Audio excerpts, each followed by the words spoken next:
이 시간 이 자리에 참여하신 또 우리 비대면으로 집에서 예배 드리시는 형제자매 여러분 모두 또 우리 모두는 지난날 언제인가 예수님과 함께 왔고 또 그리고 오고 있는 하나님 나라 초청에 응한 사람들입니다. 우리는 서로 다른 삶의 상황에서 다양한 초청의 매개체로 하나님 나라의 초청을 받고 기꺼이 응답한 사람들입니다. 우리는 하나님 나라 초청을 받아들인 다음부터 하나님 나라 밖에 있는 사람들과는 전혀 다른 정체성을 가지고 살아가고 있습니다. 우리는 하나님 나라 초청을 받아들임으로 하나님 나라의 백성이 되었습니다. 우리가 하나님 나라의 백성이 된 후에 우리를 그 나라로 초청해 주신 하나님께로부터 또 하나의 다른 그분의 초청과 허락과 명령을 받게 됩니다. 그것은 주기도에 참여하라는 것입니다. 하나님 나라 초청에 응한 하나님 나라 백성으로서 이 명령에 따르지 않는 사람은 하나님 나라의 백성으로서 이 현실에 살면서 그의 삶의 의미와 목적을 깨닫지 못하고 살아갈 수가 있습니다. 예수님께서 가르쳐 주신 이 기도의 내용이 모두 6개의 주제로 되어 있습니다. 전반 3가지 주제에서 말씀하시는 것은 하나님의 영광입니다. 우리는 하나님의 일, 곧 그분의 이름, 그분의 나라, 그분의 뜻이 성취되고 완성될 것을 위해서 기도해야 합니다. 그리고 그것을 삶의 내용으로, 목표로 실행해 가야 합니다. 비록 하나님은 완전히 자유로우신 분이시고 완전히 자족하신 분이시지만은 그럼에도 불구하고 예수 그리스도 안에서 하나님은 홀로 존재하기를 원치 않으시고 하나님 우리와 동행하면서 우리와 함께 생활해 가시면서 자기를 나타내 보이시기를 원하십니다.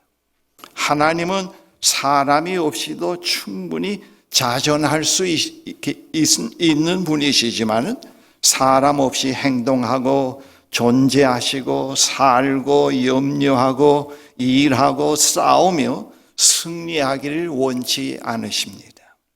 또한 하나님은 자신의 일에만 몰두하기를 원치 않으십니다. 하나님은 자신의 일이 또한 사람의 일이 되기를 원하십니다. 그 다음 그 후반 3가지 주제, 즉 일용할 양식, 용서, 시험은 직접적으로 그리고 매우 실제적으로 우리들과 관련되어 있는 문제입니다. 이것은 우리의 행복과 안녕, 우리의 육체적이고 정신적이고 영적인 구원을 다루고 있습니다. 하나님은 예수 그리스도 안에서 우리 생활의 크고 작은 문제들을 자신의 문제들로 삼으셨습니다. 그렇기 때문에 우리는 이제 아주 단순하고 우리 자신을 위해 하나님께 부르짖을 수 있고 또 부르짖어야 합니다. 그리고 우리의 모든 생활은 바로 여기에 달려 있습니다. 우리는 이 세상에서 순례하는 동안에 대단히 많은 짐, 즉 시간의 짐, 물질의 짐, 세상의 짐, 또 영원한 문제에 대한 짐, 신앙적인 짐, 교회의 짐, 그리고 저와 같은 사람들은 쉽고 바르게 다른 사람들을 하나님께 인도하도록 하는 그 신학의 짐이 있습니다. 그러나 우리는 이러한 모든 짐을 하나님께 맡길 수 있습니다. 하나님께서 우리의 모든 짐을 내려놓고 그분에게 맡기는 것은 단지 그분의 허락이 아니라 명령입니다. 그렇다고 해서 하나님께서 우리의 집 모두를 다 혼자서 지어주시고 우리는 손 놓고 살게 하는 것이 아니고, 하나님께 다 내려놓게 될 때 하나님께서 우리와 함께 그 짐을 지고 가시면서 그 짐의 문제를 해결해 가십니다. 그것이 바로 하나님께서 우리와 함께하는 협업적인 하나님의 존재 방식입니다. 주기도의 그 초석이 되는 전반의 첫 번째가 아버지의 이름을 거룩하게 하소서입니다. 예수님은 하늘에 계신 우리 아버지께 아버지의 이름을 거룩하게 하소서, 또는 아버지가 어떤 분이심을 드러내소서라고 기도하라고 말씀하셨습니다. 우리가 아버지의 이름을 거룩하게 하소서라고 기도하는 것은 우리가 창조 세계에서 하나님의 영광을 찬양한다고 하는 의미를 가지고 있습니다.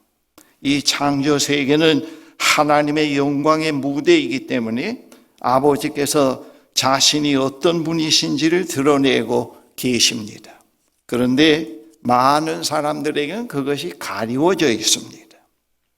하늘에 계신 우리 아버지는 그가 창조한 세상에서 자신을 드러내셨고 이스라엘 역사에서 자신을 드러내셨습니다.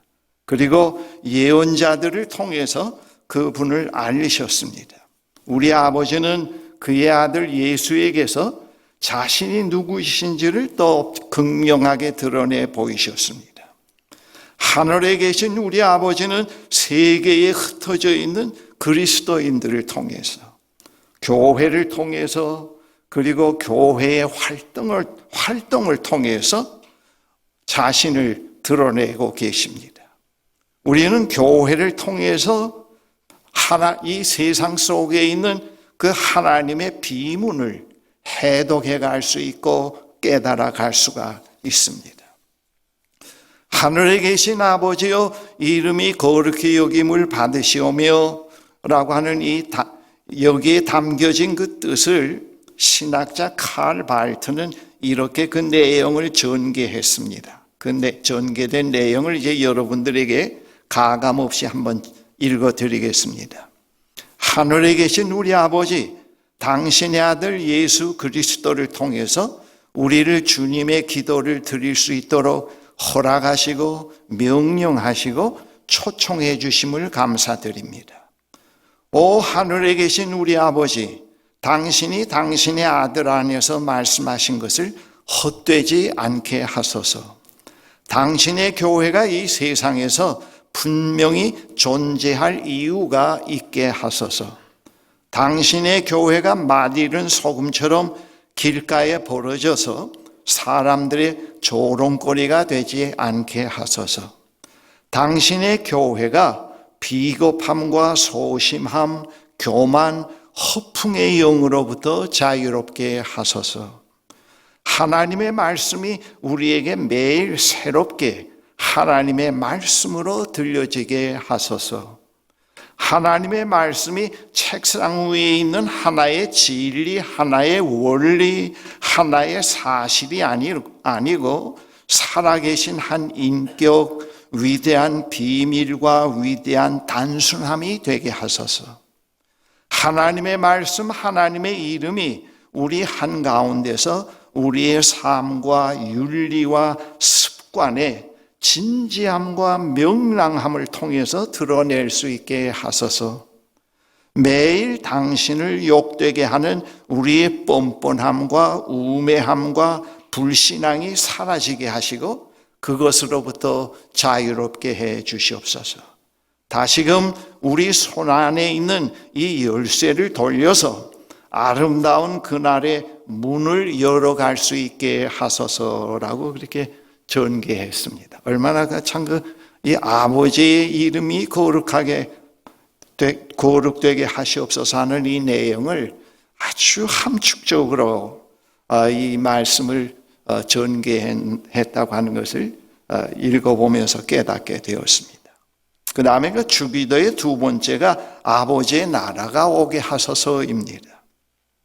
하나님 나라는 하나님의 정의, 그분의 승리를 의미합니다. 세계의 마지막 목표는 하나님 나라가 오는 것입니다. 아버지 나라가 오게 하소서라는 기도는 분명히 우리의 가능성을 넘어서는 성취를 늘 새롭게 바라보며 드리는 기도입니다. 우리는 그 나라에서 이루어지는 해방, 그곳에서 이루어지는 승리, 그곳에서 성취되는 화해와 갱신을 마음에 그리면서 이 기도를 드리게 됩니다. 하나님 나라는 우리의 의지, 능력과는 전혀 무관하게 다가옵니다.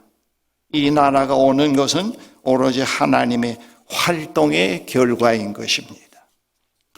우리가 아버지의 나라가 오게 하소서라고 기도하는 것은 그 나라의 생활, 정의, 그 나라의 새로움, 화해가 아주 낯선 것이 아니라 우리가 그렇게 기도하는 것은 이미 하나님 나라가 임하였기 때문입니다.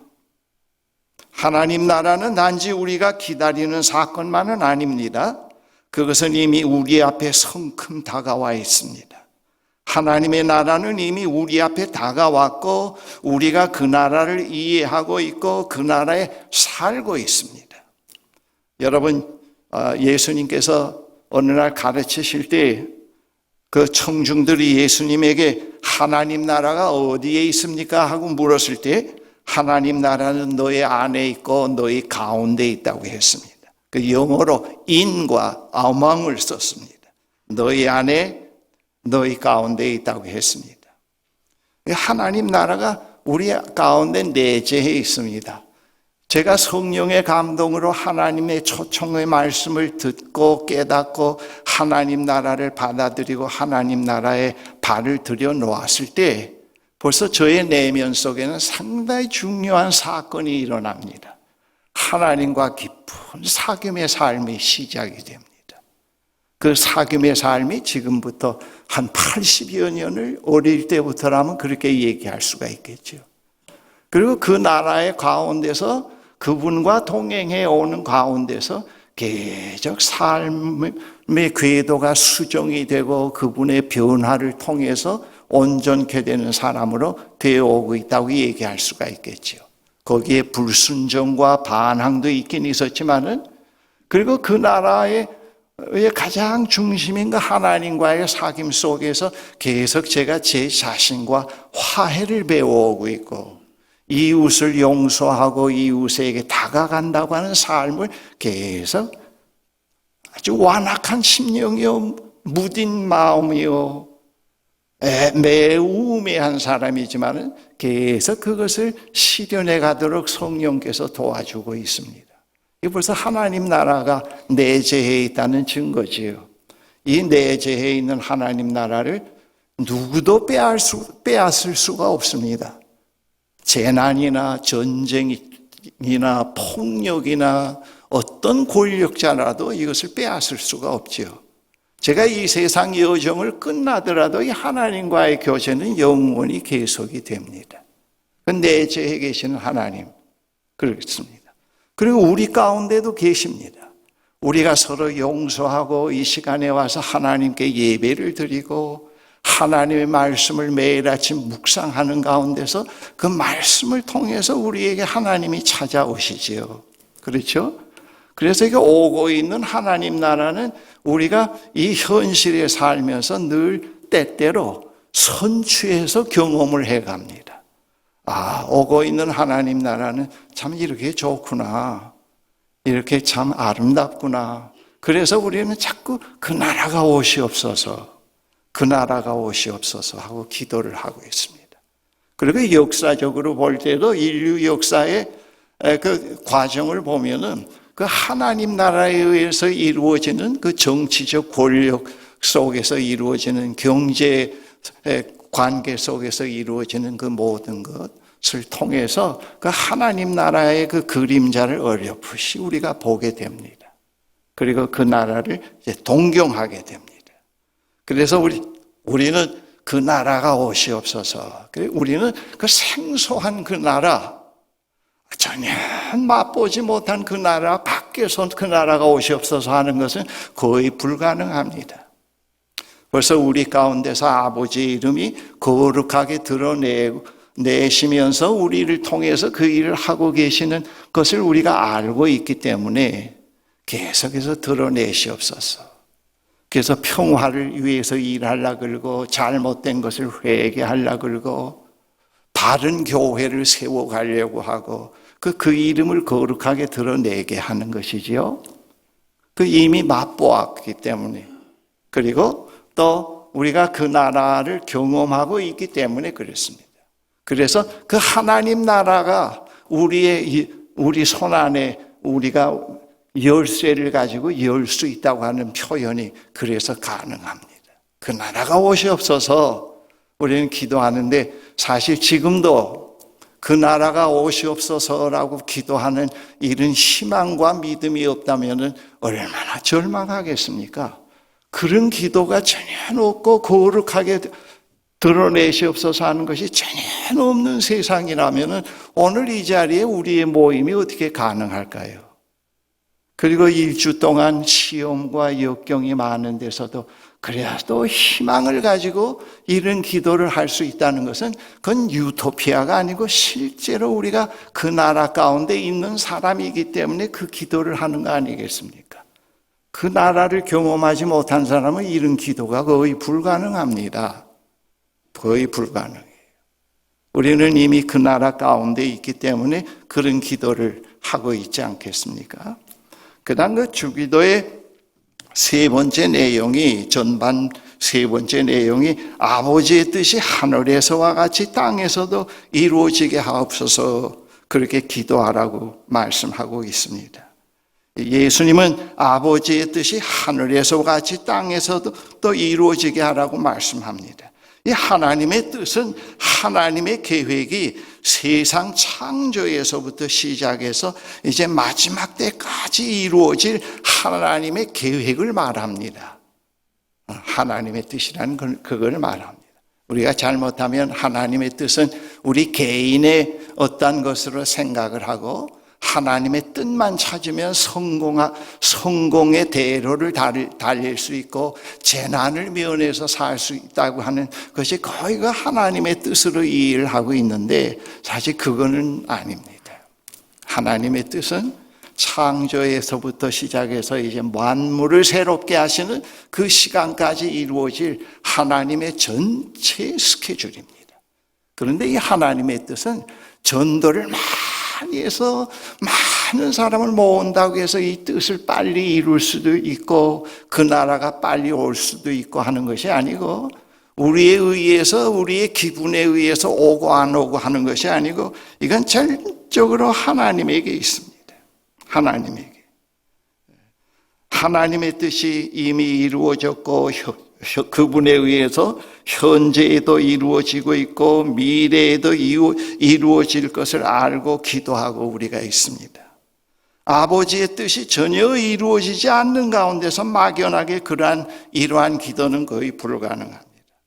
그 뜻의 진행 속에서 이 세상에 하나님의 백성들이 생겨났고, 그 뜻 가운데서 교회가 생겨났고, 그 뜻 가운데도 또 좁히면 한 개인의 임영수라는 인간이 태어났고, 그렇다고 얘기할 수 있지 않겠습니까? 또 제가 목사가 됐고, 여러분들이 하나님의 백성이 됐고, 이 하나님의 뜻은 인간에 의해서가 아니고 전적으로 하나님에 의해서 이루어져 가는 과정입니다. 하나님의 뜻은 우리의 삶의 목적이고 의미이기도 합니다. 우리가 하나님의 뜻이 없는 세상에서 산다는 것은 삶의 목적과 의미가 없는 세상에 산다고 하는 뜻도 됩니다. 그러한 세상이 바로 공허와 무의미입니다. 공허와 무의미는 하나님의 뜻이 게재되어 있지 않는 창조 이전의 상태를 말하기도 합니다. 그래서 우리가 자꾸 묵상하고 하나님께로 다가가고 말씀을 자꾸 깨닫게 되면은 이 아버지의 뜻을 자꾸 깊이 깨달아가면서 우리 거를 자꾸 내려놓게 되지요. 그 예수를 좀 진지하게 믿고 묵상을 진지하게 해가면은 상당히 뚜렷한 결과가, 우리의 고집과 우리의 것을 자꾸 내려놓고 우리의 계획이 자꾸 없어집니다. 그러면서도 10년 계획, 치밀한 어떤 그런 것들을 세워놓은 것보다도 더 모든 것이 잘 되어가고, 그리고 내가 없기 때문에 오히려 하나님의 인도하심을 더 분명히 경험을 해갈 수가 있고, 그리고 자꾸 10년 계획, 20년 계획, 죽을 때까지 먹을 양식에 대한 계획을 세우면서 살 때보다도 더 평안이 찾아오게 되고, 그리고 삶의 주관자가 하나님이시라는 것을 자꾸 붙잡게 되고, 그 뜻이야말로 우리가 받아들일 수 있고 무조건 그것에 순종할 만한 가치가 있다는 것을 자꾸 깨닫게 돼요. 그래서 그 예수 진실하게 믿는 사람들 보면은 그 내면에 깊은 평강이 내재하고 있죠. 그리고 자꾸 자기에게서 해방이 되고, 그리고 자기 것을 자꾸 내려놓는 그런 변화를 우리 주변에서 볼 수가 있습니다. 그 아버지의 뜻, 하나님의 뜻은 전적으로 하나님에 의해서 이루어지는 것입니다. 이 기도의 말미가 보면은 땅에서도 이루어지게 하소서입니다. 이 아버지의 뜻은 이 피조 세계와 우리 인간의 역사와 인간의 삶과 별개의 것이 아닙니다. 하나님의 뜻은 모든 피조물의 충만이며 찬양이며 기쁨입니다. 하나님의 뜻이 이루어지는 곳에서 불의와 죄의 장벽이 무너지고 거짓과 허위가 드러나게 되고요, 그 대신 감사와 찬양과 축제가 있습니다. 그래서 우리는 무엇을 하든지 우리가 하나님 나라 속에 있고 거룩하심 가운데 있고 그의 뜻이 이루어지는 흐름 속에 있다는 걸 늘 기억해야 됩니다. 생각해야 됩니다. 그러면서 우리는 이 기도를 자꾸 하나님께 드리는 그런 훈련을 해가야 됩니다. 그 다음 그 후반에 셋째 주제 가운데 첫 번째 주제가 우리에게 일용할 양식을 주소서입니다. 그러니까 하나님은 우리에게 평생 먹을 것을 양식을 구하라고 하시지 않고 오늘에 필요한 세 끼에 먹을 것만을 구하라고 하셨습니다. 먼저 일용할 양식은 우리가 존재해가는데 필요한 최소한의 양식을 의미합니다. 우리가 하나님의 자녀로 현실에서 살아가는데 최소한의 양식이 필요합니다. 인간에게는 신분이 높은 사람이나 낮은 사람이나 강한 사람이나 악한 사람이나 어른이나 젊은이나 건강한 사람이나 병약한 사람이나 그날의 생명을 유지하고 활동할 수 있는 일용할 양식이 절대 필요합니다. 우리 하나님의 백성들에게도 사람이 굶는 것은 창고에 1년 먹을 양식을 쌓아두지 않아서가 아니고 그날에 필요한 양식을 취하지 못해서입니다. 우리에게 그날의 세 끼 식사를 거르지 않고 먹을 수 있다는 것은 이제 큰 축복입니다. 그래서 우리가 식기도 하는 것도 바로 그런 의미입니다. 오늘 이 식탁에 한 그릇의 국과 한 그릇의 밥, 또 채소, 이것이 내 식탁에 놓일 때까지 하나님께서 얼마나 여러 과정을 통해서 나에게까지 오게 했는가 했을 때 감사가 있죠. 기쁨이 있죠. 그러면서 그 순간을 통해서 우리에게 일용할 양식 자체가 우리의 삶을 지탱해 주는 것이 아니고 하나님이 우리를 지탱해 주고 있구나. 이 일용할 양식만 있고 이것만 유지해 간다고 하면은 우리가 늘 불안하고 답답할 터인데 그 아버지께로부터 온다고 하는 걸 알고 있기 때문에 평강이 있고 자유가 있습니다. 여러분 그 시편 23편에 보면은 여호와 하나님을 목자로 비유했죠. 그 목자가 푸른 초원 잔잔한 물가로 인도해 주신다고 그랬는데 이 양들은 그 초원이 다 자기 앞에 푸른 초원이 있더라도 막 개가 울부짖고 있고 맹수의 울부짖음이 있고 비바람이 불고 그리고 또 물이 맑은 시냇물이 흐르고 있지만은 그 시냇물의 흐름을 양이 무서워서 먹지도 못해요. 목자가 먼저 다 주위를 평안하게 만들고 편안하게 만들어야 안심하고 풀을 뜯게 되고, 그 흐르는 물을 또 물꼬를 터서 웅덩이를 파서 물을 빼낸 다음에 잔잔하게 해야 또 양이 먹습니다. 그리고 거기서 편히 쉬게 되고 영혼의 소생함을 얻게 됩니다. 이 삶은 먹는 것과 입는 것만 갖고는 살 수 없다는 것, 그걸 말해줍니다. 우리 인간의 구조가 바로 전능자의 하나님을 깊이 의지하고 그분을 신뢰하고 사는 삶을 익혀가지 않으면 안 된다. 그래서 그 하나님 나라의 백성들의 그 특징이, 라이프 스타일이 그런 특징입니다. 밥 한 그릇 놓고도 기도하는 거, 그런 걸. 그런 것이 우리에게 특징입니다. 우리의 내면 깊이에 있는 하나님 나라와 연관된 것들입니다. 그래서 우리가 기도할 때 그런 기도를 이제 하게 됩니다. 이스라엘 백성이 광야 생활에서 터득한 것이 이것입니다. 하나님은 그들에게 그날에 필요한 양식을 주셨죠. 그들은 그것으로서 광야 생활을 해갔습니다. 그들에게 일용할 양식은 광야 생활을 영위해 가는데 절대적인 것이었습니다. 하나님의 백성들이었지만 말이죠. 그들은 그것을 기초해서 광야 생활의 어리석음을 극복해 갈 수가, 어려움을 극복해 갈 수 있습니다. 그날에 필요한 활동이 일용할 양식이 없이는 불가능했습니다. 그들에게 일용할 양식이 있었기에 노동을 할 수 있었고, 질병을 이길 수 있었고, 새 생명을 잉태하고 탄생시킬 수 있었고, 적과의 싸움에서 승리할 수가 있었던 거 아니겠습니까? 이 광야 생활에서 이스라엘 백성에게 일용할 양식은 그들의 삶의 근본이었습니다. 일용할 양식은 하나님의 은혜의 표징입니다.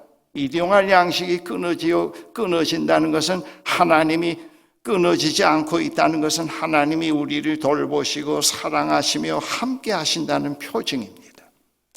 이스라엘 백성이 광야 생활에서 그들이 매일 일정한 시간에 들에 나가서 하늘에서 내려오는 만나를 거두어 드릴 때마다 그들에게는 그것을 통해서 하나님이 그들을 사랑하고 계신다는 것, 그들을 돌보고 계신다는 것, 그들과 함께 하신다는 사실을 알게 된 것입니다. 그들은 하늘에서 내려오는 그날에 필요한 세 개의 양식을 통해서 하나님에 대한 믿음과 신뢰가 자꾸 싹트기 시작을 했습니다. 하나님이 자기를 그렇게 나타내신다는 걸 그 장면에서 우리가 보게 되죠.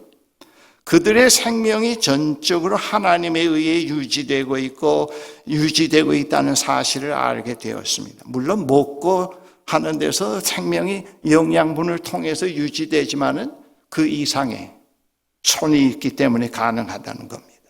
그들 가운데 하나님에 대해 눈을 뜨지 못한 사람들은 그 다음 날을 위해 그날 하루분보다 더 많은 것을 거두어 드리곤 하였습니다. 그런데 그 여부는 썩고 벌레가 나서 다음 날 먹을 수 없게 되었지요. 그래서 모세는 그러한 불신앙이 광야 이스라엘 백성들에게 그냥 전염병처럼 번져나가지 않기 위해서 매우 엄격하게 다스렸습니다. 우리가 일용할 양식을 주소서라고 기도할 때는 내일의 염려에서 해방되게 하소서, 탐욕에서 해방되게 하소서, 이웃과 더불어 평화롭게 살아가는 방식을 배워가게 하소서 하는 뜻도 포함이 되어 있습니다. 일용할이라는 그 말에는 이웃을 생각하는 마음, 나에게 허락된 일용할 양식의 것을 이웃에게 베풀 수 있는 마음을 갖게 하소서라고 하는 뜻이 포함되어 있습니다. 우리가 그러한 삶을 실천하면서 살아가는 데서 먼저의 그 전반부의 세 가지 기도, 아버지의 이름이 거룩하게 되고 아버지의 나라가 우리의 삶의 현실로 다가오게 되고 아버지의 뜻이 하늘에서와 같이 우리 가운데 현실적으로 성취된다는 것을 알 수가 있습니다. 또 드러냅니다. 다음은 우리에게 죄 지은 사람을 용서하고 아울러 우리의 죄를 용서하소서라고 하는 내용인데요. 그렇게 기도하라.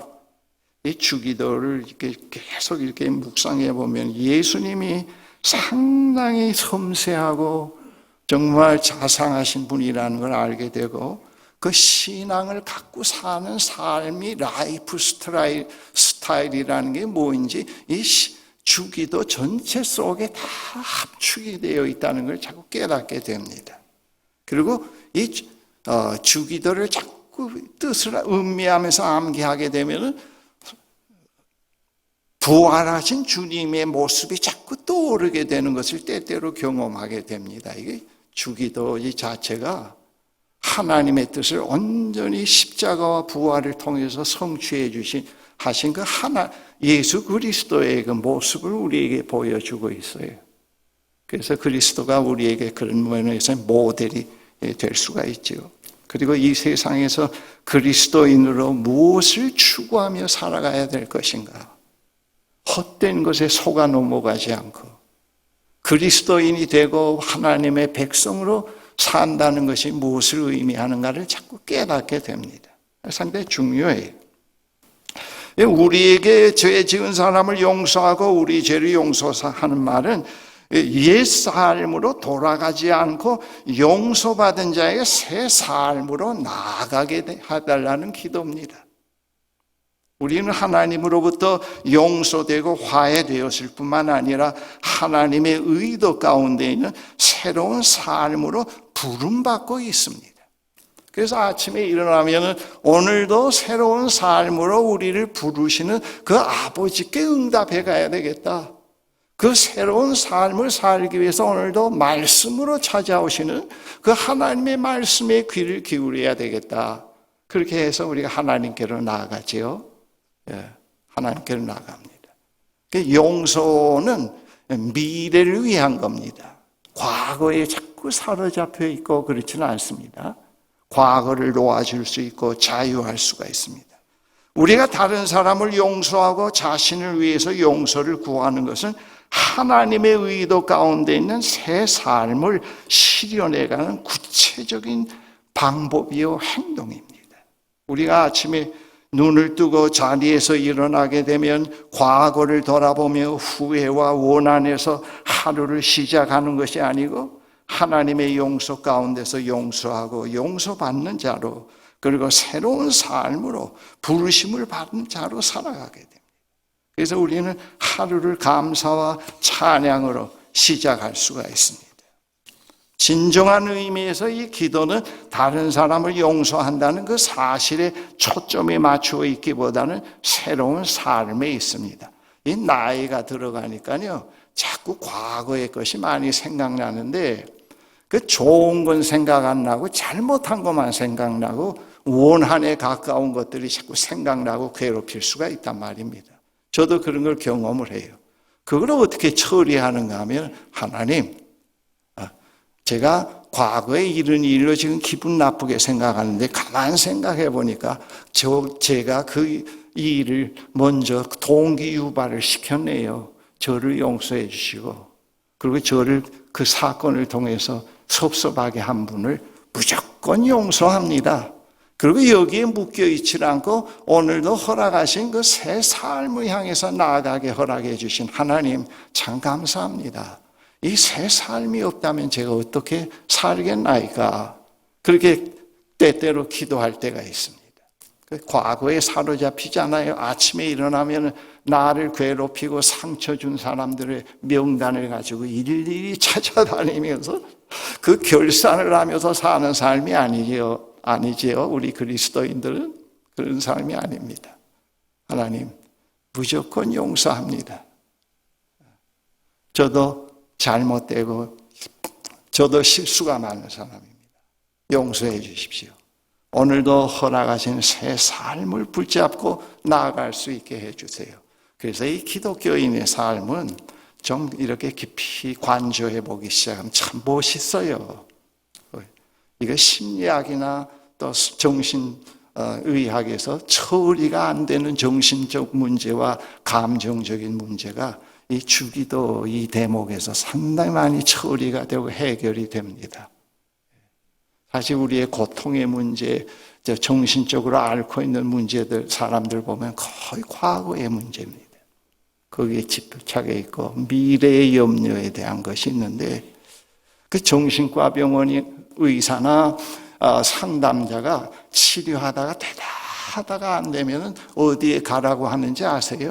저 예수쟁이들한테 가서 좀 깨묻혀서 기도도 해보고 찬송도 해보면 나을 거라고 그렇게 얘기를 합니다.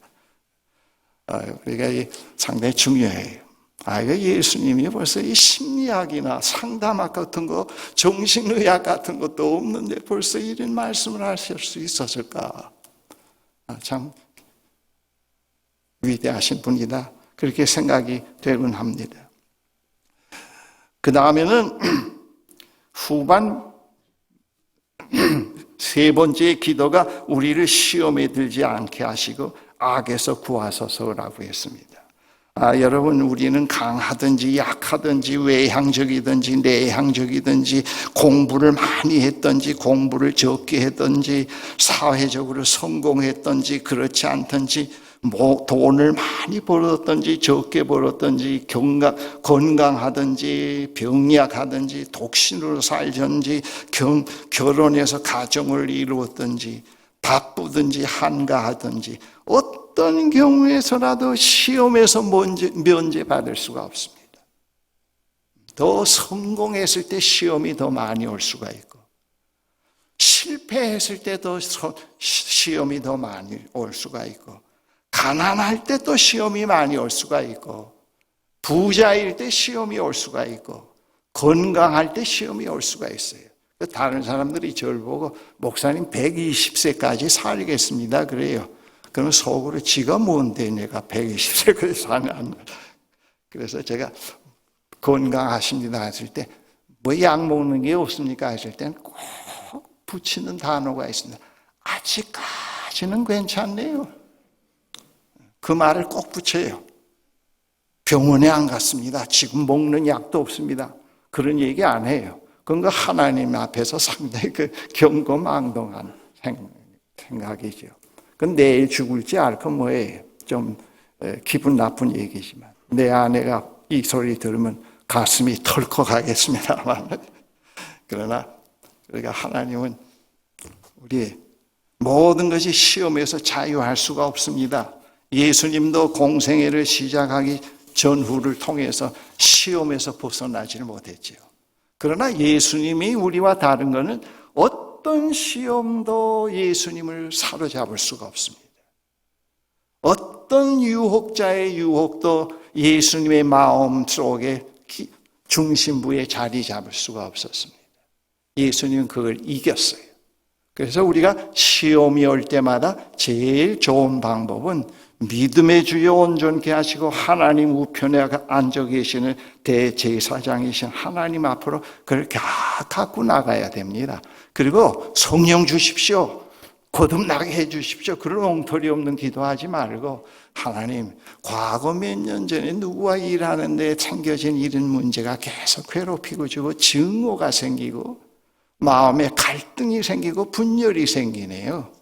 벗이 없어서 색깔 칠하지 말고 그대로 다 내보이면서 저를 여기서 구해 주시고 새 삶으로 나가게 하시고 그리고 저의 남은 생애, 노년의 생이 시험에 빠지지 않고 승리하면서 살아가도록 주님 도와주세요. 그래서 제가 지금도 기도가 하나님 제가 노년에 져야 할 짐을 거뜬히 지고 나갈 수 있게 도와주시고 그것이 시험이 되지 않게 해주세요. 그렇게 기도합니다. 벗겨달라고 기도는 안 합니다. 그걸 제가 져야 할 짐이라면 끝까지 짊어지고 나갈 수 있게 해주세요. 노년이 돼도 져야 할 져야 할 짐들이 있어요. 계속 옆에 있는 분들을 위해서 기도해야 하는 기도의 짐도 있고 자녀들을 위해서 국가를 위해서 예수 믿기 전에는 그런 짐들이 없었는데 예수 믿고 나면은 새로운 관계성이 새로운 차원에서 형성되기 때문에 기도해야 될 문제들이 많이 있어요. 그래서 계속 기도를 합니다. 벗겨달라는 말은 안 해요. 거뜬히 지고 끝까지 나가고 성취할 수 있게 도와주세요. 그렇게 기도합니다. 이 세상 여정을 마치는 순간이 아마 그런 여정의 성취의 시간이라고 그렇게 생각을 합니다. 우리가 그렇게 기도해요. 여러분, 이 시험과 악은 개인적인 것만 아니고 이 시험과 악은 사회적인 것도 있습니다. 더 힘들어요. 역사적으로 볼 때 시험과 악은 이념화된 집단의 힘으로 어떤 이상한 종교적인 교리에 기초한 어떤 사이비 집단으로 조직화되고 또 체계화된 그런 집단으로, 또 군대의 힘으로 무고한 생명을 마구 짓밟고 죽이고 하나님이 창조한 세상을 황폐케 만들어진 경우들을 많이 봅니다. 지금도 그 악의 힘은 우리의 현실에서 매우 가까운 거리에서 마치 이 세상이 자신의 무대인 양 안하무인격으로 생명을 유린하고 있지 않습니까? 그런 엉터리 없는 집단을 또 뒤에서 감싸고 두둔하는 그런 어처구니 없는 일도 국가도 있지 않습니까? 그렇죠? 이런 것들이 다 우리에게 시험이 되죠. 어디에 붙을까? 어디에 붙어야 생명을 유지하면서 살 수 있겠는가? 그렇게 또 시험이 될 수가 있겠죠. 그렇죠? 옛날이나 지금이나 이 세상에는 그러한 악으로 고통당하는 사람들이 참 많이 있습니다. 그러한 힘이 만연한 세상에서 우리를 구원하실 분이 아버지 하나님이십니다. 이게 제일 중요한 게 제가 생각하는 것 가운데 하나는 이 외적인 어떤 짐, 모함, 퍼붓는 욕설, 그런 건 오히려 감내하기가 쉬워요. 가만히 있으면 되잖아요. 그런데 이 내면을 파고들어서 전능자의 하나님을 의지하는 것을 자꾸 무너뜨리고 그분에 대한 소망을 갖다가 자꾸 약화시키고, 그래서 마음에 그 이념이 자리하게 만들고 증오와 적대감을 장하게 만들고 이상한 이념 교리로 혁명을 부르짖는다는 거죠. 이게 참 내면으로 파고드는 시험이 참 힘들어요. 사탄의 묘한 조작은 바로 언제나 내면으로 파고듭니다. 오히려. 그래서 우리가 항상 주님께서 이 하나님 나라 비유를 말씀하실 때 깨어있으라 말이지. 깨어있으라. 1달란트 받은 사람, 2달란트, 5달란트 받은 사람처럼 내 임무에 충실하라 말이지. 그렇게 예수님께서 말씀하셨습니다. 이 하나님 나라 백성들은 제가 보기에는 앞으로 점점 살기가 더 어려워질 것 같아요. 그렇다고 또 다음 주부터 반 줄어들면 안 되겠죠. 상당히 어려울 것 같아요. 그래도 우리가 경각심을 가지고 더 굳게 서야 될 것 같습니다. 이러한 포기하지 않고 시험을 극복하면서 나가는 삶에는 반드시 생명의 면류관을 주는 그날이 있다는 것을 계시록 마지막에서 얘기하고 있지 않습니까? 그러나 거짓과 술수와 기만과 엉터리 없는 이론을 가지고 백성을 괴롭히고 못살게 구는 세력은 반드시 마지막 날에 희망이 전혀 없는 것으로 결론이 있다는 걸 말해줍니다. 그 계시록 마지막에 보면은 이 삶을 시작한 이 삶을 포기하지 않아야 될 이유를 말해주고 있어요. 거기에 분명한 승리가 있다는 것, 거기에 분명한 성취의 날이 있다는 것을 말해주고, 우리가 두려워하고 우리가 근심하고 걱정하는 이 엉터리 없는 세상에서 일어나는 일들의 종말은 어떤 것이라는 것을 말씀하고 있습니다. 우리는 그걸 기억해야 돼요. 그래서 우리가 한순간도 하나님의 도움 없이, 성령의 도움 없이는 살 수가 없습니다.